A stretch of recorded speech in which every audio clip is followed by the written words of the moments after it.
Where there is will, there is a way. Hello everyone, मैं master प्रियश और आप जुड़ चुके हो मास्टर प्रियश नॉलेज हब के साथ। जैसा कि मैंने कहा था, हमारे नेक्स्ट वीडियो से हम शुरू करेंगे 9th एसएससी का पहला चैप्टर, जो कि होगा लॉज ऑफ मोशन। उस चैप्टर को स्टार्ट करें उससे पहले ये क्या है, where there is will there is a way. ये एक थॉट है। हमारे स्कूल्स में हम लोग हमारे ब्लैक बोर्ड के ऊपर सबसे पहले एक थॉट लिखा करते थे, हैं, जिसके बाद हम हमारा दिन शुरुआत करते थे। बस उसी तरह से हमारे हर वीडियो लेक्चर में हम लोग यही काम करेंगे ना, इससे कुछ ना कुछ इंस्पिरेशन मिलता है। आज का ये थॉट हमारा क्या इंस्पिरेशन दे रहा है, ये हमको बता रहा है कि अगर आपको पढ़ना है तो आप किसी भी कंडीशन में, चाहे लॉकडाउन हो ना हो, आप पढ़ सकते हो, है ना। और इसके लिए हम आपके दोस्त आपके साथ में आ चुके हैं ना, ऑनलाइन वीडियो फ्री में आपको लीड आ रहा है।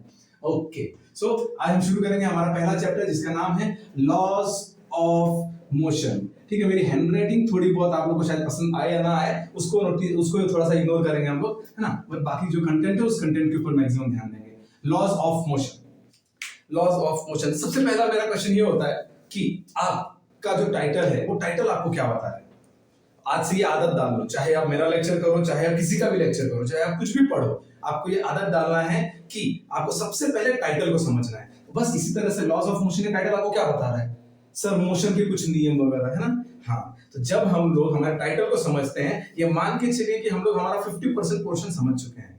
सर क्या बात कर रहे हो, सिर्फ 2-3 वर्ड के अंदर अंदर पूरा 50% पोर्शन? जी हाँ, क्योंकि अभी आप चाहे नॉवल की बुक ले लो, स्टोरी बुक ले लो, कुछ भी ले लो, उनके टाइटल कैसे डिसाइड किया जाता है? जो पूरे के पूरे स्टोरी का समरी होता है, उसी समरी को टाइटल के रूप में लाते हैं ना। हम लोगों को भी दिया जाता है कि ये एक पैराग्राफ है, इस पैराग्राफ को पढ़ो और इसके बेसिस पे एक शीर्षक दे दो, एक टाइटल दे दो। तो हम लोग क्या करते हैं, जो उस पैराग्राफ में एक हम लोग को आइडिया मिला हुआ है, उसी आइडिया को पिकअप करके हम लोग एक टाइटल बनाते हैं, राइट। तो हमारा सब्जेक्ट, जो भी सब्जेक्ट होगा, उस हर सब्जेक्ट के अंदर जो टाइटल होते हैं, वो टाइटल होते हैं उस सब्जेक्ट का सारांश, करेक्ट। तो लॉज ऑफ मोशन में हम लोग क्या करेंगे, हम लोग मोशन से रिलेटेड जितनी भी बातें आएंगी, सारी बातों को पढ़ेंगे। इस पूरे चैप्टर में जो भी कुछ पढ़ेंगे हम लोग, सब कुछ मोशन से रिलेटेड रहेगा। अब यहां पर आता है सबसे पहला क्वेश्चन कि sir what is motion. The first question that comes in mind is what is motion. आखिर जब मोशन के बारे में पढ़ना है तो पहला क्वेश्चन हमारे दिमाग में ये आता है कि सर व्हाट इज मोशन, है ना। सर मोशन आखिर है क्या, मोशन क्या है, जिसको हम लोग पढ़ने वाले हैं, इतने डीप में पढ़ने वाले कि उसके ऊपर पूरा पूरा एक चैप्टर है ना। कोई भी मूवमेंट उसको हम लोग मोशन बोलते हैं। अगर हम इतना पढ़ चुके हैं कि नॉर्मल हम लोग बचपन से बोलते आते, तो इसलिए हम लोग क्या बोलेंगे कि सर कोई भी चीज अगर हिल रही है तो उसको हम लोग मोशन बोलेंगे। क्या आप लोग गलत हो? बिल्कुल नहीं, यू आर राइट, है ना। हाँ, सच्ची बात है, अगर कोई भी चीज हिल रही है तो इसका मतलब वो मोशन में है। अब इसी को अगर हमको थोड़ा टेक्निकल टर्म में बोलना होगा तो कैसे बोला जाएगा? थोड़ा सा टेक्निकल चाहिए कि हाँ सर, मोशन को हम लोग एक अच्छा सा डेफिनेशन देंगे। क्या होगा उसका डेफिनेशन कुछ इस तरह होगा कि a body is said to be in motion if it changes its position. क्या? A body is said to be in motion if it changes its position with respect to its immediate surrounding। Sir आपने तो एक definition रख लिया बस। हाँ, तो बिल्कुल अब इसको समझाता हूँ मैं आपको। अब जैसे मैं यहाँ पर हूँ, करेक्ट है, मैं यहाँ पर खड़ा हूँ एक जगह पर, क्या मैं इस वक्त मोशन में हूँ? नहीं, है ना। किसी के लिए भी नहीं हूं, ना आपके लिए हूं ना खुद के लिए हूं। बट जब मैं कुछ मूवमेंट कर रहा हूं, मैं थोड़ा बहुत हिला हूं, आप मेरे सराउंडिंग हो, आप मुझको देख रहे हो, आप मेरे ऑब्जर्वर हो, और आपके नजर में मेरा पोजीशन यहां से वहां हो रहा है। I am changing my position and then you can say that I am in motion. Is it clear? Motion समझ में आया आपको? और यदि अगर मैं मोशन में नहीं हूं, तो अगर मैं यहीं पे खड़ा हूं, बस you are my surrounding, you are the observer, और मैं यहां पे खड़ा हूं, if I am not in motion then what am I? I am in a position of rest। ठीक है, तो हमने दूसरा भी टर्म सीख लिया क्या, कि अगर आप मोशन में नहीं हो, अगर आप कोई मूवमेंट नहीं कर रहे हो, तो उस वक्त जो आपका पोजीशन होगा उसको हम लोग बोलेंगे rest. A body is said to be in rest if it does not changes its position with respect to its surrounding। है ना। सराउंडिंग क्यों बोला जा रहा है, या फिर इमीडिएट सराउंडिंग क्यों बोला जा रहा है? क्योंकि आपका ऑब्जर्वर जो है, आप उसके कंटेक्स्ट में बात करते हो। ठीक है, एक एग्जांपल अगर आपको दूं, तो ये मान लो कि आप इस वक्त किसी प्लेन में बैठे हुए हो। ओके, आप एक अच्छी सी फ्लाइट लेने जा रहे हो, काफी टाइम से लॉकडाउन में बोर हो गए हो ना, तो कहीं जा रहे हो बाहर घूमने के लिए। ओके, तो आप अभी प्लेन में बैठे हुए हो। प्लेन में बैठे हुए आप, और आपके बगल में आपका कोई दोस्त, ठीक है, या फिर कोई भी एक थर्ड पर्सन जो कि आपको ऑब्जर्व कर रहा है। अब अगर हम लोगों को मोशन को जानना है, समझना है, मोशन में कौन है, रेस्ट में कौन है, तो यहाँ पर हम लोग का डेफिनेशन देखिए कैसा हो जाएगा। मैं नीचे से देख रहा हूँ, मैं नीचे खड़ा हूँ यार, मैं कहीं नहीं जा रहा हूँ, मैं तो पढ़ा रहा हूँ ना यहाँ से, तो मैंने खिड़की से देखा आपका प्लेन उड़ रहा है। तो मेरे लिए इस वक्त जब मैं आपका ऑब्जर्वर हूं, आई एम द सराउंडिंग, मेरे लिए जब मैं आपको देख रहा हूं, तो आप भी मोशन में हो और वो प्लेन भी मोशन में है। है ना, वो प्लेन जो कि जा रहा है एक जगह से दूसरे जगह पर गया, इसको मैं देख रहा हूं, मैंने यहां पर भी देखा और मैंने यहां पर भी देखा। इसका मतलब क्या कि ये प्लेन मेरे लिए क्या है, इन मोशन, मोशन में है ये, है ना, इन मोशन। अब इसके साथ साथ इसके अंदर आप बैठे हो, मैं जानता हूं, है ना, मुझे पता है कि आप लोग बैठे हुए हो, तो इसका मतलब आप भी क्या कर रहे हो, इन मोशन हो। आप भी ए पोजीशन से लेकर के बी पोजीशन तक चले गए, तो मेरे लिए इस वक्त आप भी मोशन में हो और वो प्लेन भी मोशन में है। बट उसी टाइम पर आपके साथ में जो व्यक्ति बैठा हुआ था, चाहे वो आपका दोस्त हो, चाहे वो कोई थर्ड पर्सन हो, जो आपके बगल वाले सीट में बैठा हुआ है, क्या उसके लिए आप मोशन में हो? नहीं, उसके लिए आप मोशन में नहीं हो, उसके लिए सिर्फ और सिर्फ वो प्लेन मोशन में है। क्यों? क्योंकि उसको मालूम है कि प्लेन एक जगह से दूसरी जगह जा रहा है ना, प्लेन हिल रहा है। बट आप तो जिस सीट पर बैठे थे उसी सीट पर बैठे हुए हो, तो आपके उस दोस्त के लिए या आपके उस नेबर के लिए जो भी आपके बगल में बैठा हुआ है, आप इन रेस्ट हो, आप आराम से बैठे हुए हो, एक जगह पर हो, आप हिल रहे हो नहीं, बिल्कुल भी आपका कोई पोजीशन चेंज नहीं हो रहा है। लेकिन थर्ड पर्सन, मैं जो ऑब्जर्वर हूं, मेरे लिए आप भी मोशन में हो और आपका वो जो प्लेन है वो भी एक मोशन में है। ओके, तो क्या ये टॉपिक क्लियर हुआ आपका?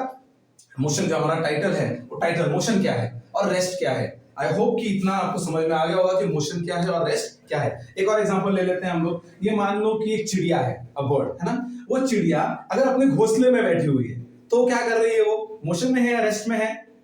सर रेस्ट में है, बिल्कुल, वेरी नाइस, है ना। अगर चिड़िया आपके अपना घोंसले में बैठी हुई है तो वो रेस्ट में है ना। और वही चिड़िया थोड़ी देर के बाद में उड़ गई, वहां से उड़ गई, उसको अब जाना है खाना वगैरह जमा करने के लिए, ना, तो उड़ गई वो वहां से। अब वो क्या कर रही है? A flying bird is in motion, है ना, a flying bird is in motion. आप लोग कितने भी एग्जांपल ले सकते हो, आपके टेक्स्ट बुक में भी 3-4 एग्जांपल दे रखे हैं। अगर एक स्टोन कहीं पर पड़ा हुआ है तो वो क्या है? बिल्कुल स्थिर है, पड़ा हुआ है ना, मतलब स्थिर है। स्थिर होने का मतलब है इट इज एट रेस्ट। और वहीं पर जो ट्रेन है, यदि ट्रेन चल रहा है, अगर एक जगह पे ट्रेन स्टेशन पे रुका हुआ है तो वो रेस्ट में है। यदि अगर वो प्लेटफॉर्म के ऊपर अपना हमारे जो ट्रैक है, ट्रैक के ऊपर अगर चल रहा है तो वो मोशन में है। सही है, इस कंसेप्ट को अच्छे से क्लियर कर लो, मोशन क्या है और रेस्ट क्या है। ठीक है, नोट्स मैं आप लोगों को देते रहूंगा, जो मेरा हैंड रिटन नोट्स रहेगा वो वीडियो में आगे करके मैं ऐड कर दूंगा, ताकि आप लोग उसमें से निकाल लो। नोट्स बनाना, किसी के भरोसे रहना नहीं। ऐसा नहीं कि हमारे पास में रेडीमेड आंसर्स हैं या टेक्स्ट बुक है तो सर नोट्स की क्या जरूरत है। आपको अपना हैंड रिटन नोट्स बनाना चाहिए। चाहो तो वीडियो को पॉज कर करके जो मैं क्वेश्चन जैसे बोलता हूं और बाद में जब मैं डेफिनेशन देता हूं उसको लिख लो, है ना, या फिर आपने जो समझ लिया आप उसको कॉपी डाउन कर लो। बट नोट्स बनाना और इस भाषा में बनाना कि आपको समझ में आए, आपको किसी और को देना नहीं है। आजकल तो पेपर भी ऑनलाइन हो रहे हैं, है ना, एग्जामिनेशंस भी ऑनलाइन हो रहे हैं, तो आपको किसी थर्ड पर्सन को आप आंसरेबल हो नहीं, आप सिर्फ अपने आप के लिए आंसरेबल हो कि चीजें आपको समझ में आई या नहीं आई। तो इसीलिए आपको जो भी करना है वो इस तरह से करना है कि आपको समझ में आए। जो नोट्स बनाओगे वो भी ऐसे बनाना कि आपको समझ में आए। Is it clear? ओके, तो हम लोगों ने कौन सा वाला पार्ट खत्म कर लिया है? मोशन वाला पार्ट खत्म कर लिया है ना, कि मोशन क्या होता है। अब हमारे बुक के अंदर एक चीज नहीं है, हमारे बुक के अंदर क्या नहीं दिया हुआ है कि what are the types of motion. But अगर हम मोशन के बारे में पढ़ रहे हैं तो 1-2-5 मिनट आपको और एक्स्ट्रा लगेगा। This what are the types of motion. Okay, types of motion. Okay, types of motion. हम जब टाइप्स ऑफ मोशन पढ़ेंगे इसमें हम लोग 4 पढ़ेंगे। सबसे पहला वाला, first motion, linear motion. Sir हमको तो पता है लीनियर मोशन क्या होता है, तो बताओ फिर लीनियर मोशन क्या होता है। अगर आप लोगों को पता है लीनियर मोशन क्या होता है तो बताओ लीनियर मोशन क्या होता है। ठीक है, मैं बताऊं? Okay, so when an object moves, sir सभी तो सारे ऑब्जेक्ट मूव्स कर रहे हैं। When an object moves from point 1 two point another in a straight line, then the motion is said to be linear motion। जब आपका object किसी एक पॉइंट से दूसरे पॉइंट तक सीधी पाथ पे जाता है तो हम उसको बोलते हैं कि सर इसका मोशन कैसा हो रहा है, लीनियर। लीनियर का मतलब स्ट्रेट होता है ना। ओके, अब हमारा दूसरा वाला पॉइंट कि सर दूसरा वाला कौन सा है। लीनियर हो गया, लीनियर के बाद में फिर हम लोग कौन सा ले लेंगे? Rotary motion. Rotary motion, sir ये क्या है? हाँ, आवाज से लग रहा है आपको थोड़ा थोड़ा सा। रोटेरी मोशन, बिल्कुल। when the object or the body, when the object moves in a circular path, है ना, when the object moves in a circular path, that motion is said to be rotary motion। अब यहां पर एक और बात आप लोगों को याद करनी है, नोट कर लो इस पॉइंट को। क्या? कि अगर कोई body, when a body moves at its own axis, है ना, जब वो अपने ही एक्सिस के ऊपर गोल गोल गोल गोल घूमती है तो उसको हम लोग रोटेशन बोलते हैं। When a body moves along its axis in a circular path it is said to be a rotation. It is said to be a rotation. जब कोई बॉडी, सर एक्सिस क्या होता है? कोई भी चीज खड़े रहना, जैसे मैं खड़ा हूं है ना, तो मेरा सेंटर ऑफ ग्रेविटी जहां से जा रहा होगा वो एक मेरा क्या होगा? एक्सिस होगा। आप लोगों ने ग्लोब देखा होगा, ग्लोब है ना, ग्लोब हम लोग देखते हैं हमारे एक साइड से एक पॉइंट पे होल्ड किया हुआ रहता है और उसके ऊपर हम लोग घुमाते हैं उसको। तो जब हम लोग उसको घुमाते हैं गोल गोल तो घूमता है, वो मोशन तो हो रहा है उसके अंदर, बट क्या वो अपना पोजीशन चेंज करता है? क्या वो एक जगह से दूसरी जगह जाता है? नहीं, वो वहीं पर घूमते रहता है, कंटिन्यूअसली घूमते रहता है। तो उस मोशन को हम क्या बोलते हैं? रोटेशन। उसको क्या बोलेंगे हम लोग? रोटेशन। और वो जो डंडा है जहां पर उसको अटकाया गया है उसको बोलते हैं उसका axis. Okay, now the third point, that is what? It is the periodic motion. Periodic motion.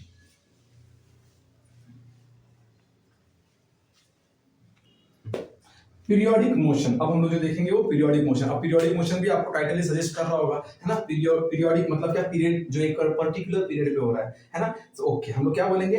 Periodic motion is a motion, है ना? Periodic motion is a motion that is repeated at equal interval of time. एक particular interval of time में continuously वही काम हो रहा है, तो उसको हम लोग क्या बोलेंगे?